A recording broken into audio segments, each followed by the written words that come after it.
Gaza നഗരത്തിൽ നിന്ന് ഒഴിഞ്ഞുപോകാൻ ജനങ്ങൾക്ക് ഇസ്രായേൽ അന്തിമ മുന്നറിയിപ്പ് നൽകി കഴിഞ്ഞു.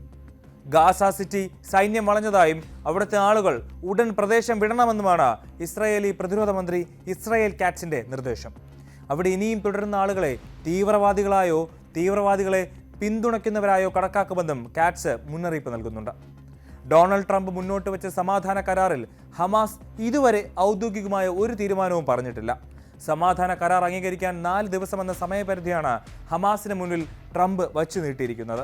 ആ സമയം അവസാനിക്കാൻ ഇനി മണിക്കൂറുകൾ മാത്രം ബാക്കി നിൽക്കെ ഇസ്രായേൽ കാറ്റ്സിന്റെ മുന്നറിയിപ്പ് വന്നു എന്നുള്ളതാണ് പ്രധാനപ്പെട്ട കാര്യം. ഗാസ നഗരത്തിലേക്കുള്ള ആക്രമണം ഇസ്രായേൽ ഒന്നുകൂടി കടുപ്പിച്ചതോടെ റെഡ് ക്രോസിന്റെ പ്രവർത്തനങ്ങൾ കൂടി താത്കാലികമായി അവിടെ അവസാനിപ്പിച്ചിരിക്കുകയാണ്.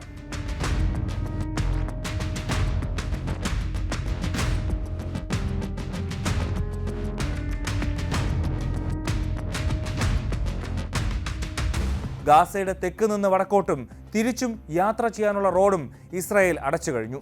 അതായത് ഗാസയെ 2ആയി വിഭജിച്ചു എന്നർത്ഥം. കൂടാതെ നെറ്റ്സാരിം ഇടനാഴിയും സൈന്യത്തിന്റെ നിയന്ത്രണത്തിലാക്കി കഴിഞ്ഞു. ഇങ്ങനെയെല്ലാം ഗാസയിൽ ഇസ്രായേൽ പിടിമുറുക്കുമ്പോൾ സമാധാന കരാറിൽ ഭേദഗതികൾ ആവശ്യപ്പെടാനാണ് ഹമാസിന്റെ ആലോചന.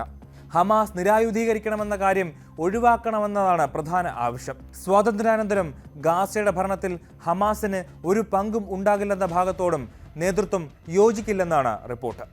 ഇതിനിടെ സമാധാന കരാറിൽ കൂടുതൽ ചർച്ചകൾ വേണമെന്ന് ഈജിപ്ത് വിദേശകാര്യമന്ത്രി ബദർ അബ്ദലട്ടി ആവശ്യപ്പെട്ടിട്ടുണ്ട്. എന്നാൽ സമാധാന കരാറിൽ ഒരു വിട്ടുവീഴ്ചയ്ക്കും സമ്മതിക്കില്ലെന്ന നിലപാടിലാണ് US. വെടിനിർത്തൽ പ്രാബല്യത്തിൽ വന്നാൽ 72 മണിക്കൂറിനുള്ളിൽ ബന്ദികളിൽ ജീവനോടെ അവശേഷിക്കുന്ന 20 പേരെയും ഹമാസ് വിട്ടയക്കണം. ഇസ്രായേൽ ബന്ദികളാക്കിയ 2000 പലസ്തീനികളെയും നാട്ടിൽ പോകാൻ അനുവദിക്കുകയും വേണം. ഗാസ അതിർത്തിയിൽ നിന്ന് സൈന്യത്തെ ഇസ്രായേൽ പിൻവലിക്കണമെന്നും കരാറിലുണ്ട്.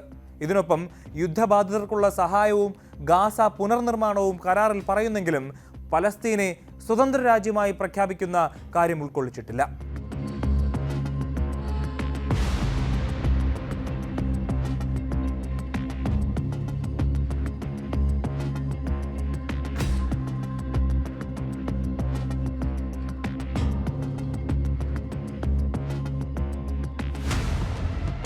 വെടിനിർത്തൽ വൈകും തോറും ഗാസയിൽ മനുഷ്യർ മരിച്ചു വീണുകൊണ്ടേയിരിക്കും. ഔദ്യോഗിക കണക്കുകൾ പ്രകാരം കഴിഞ്ഞ 24 മണിക്കൂറിൽ 50ഓളം ആളുകളാണ് അവിടെ കൊല്ലപ്പെട്ടത്.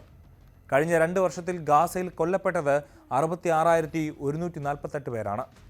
യഥാർത്ഥ കണക്ക് ഇതിൻ്റെ ഇരട്ടിയിലധികം ഉണ്ടാകുമെന്നാണ് ഗാസയിലെ സാഹചര്യം നേരിട്ട് വിലയിരുത്തിയവർ പറയുന്നത്.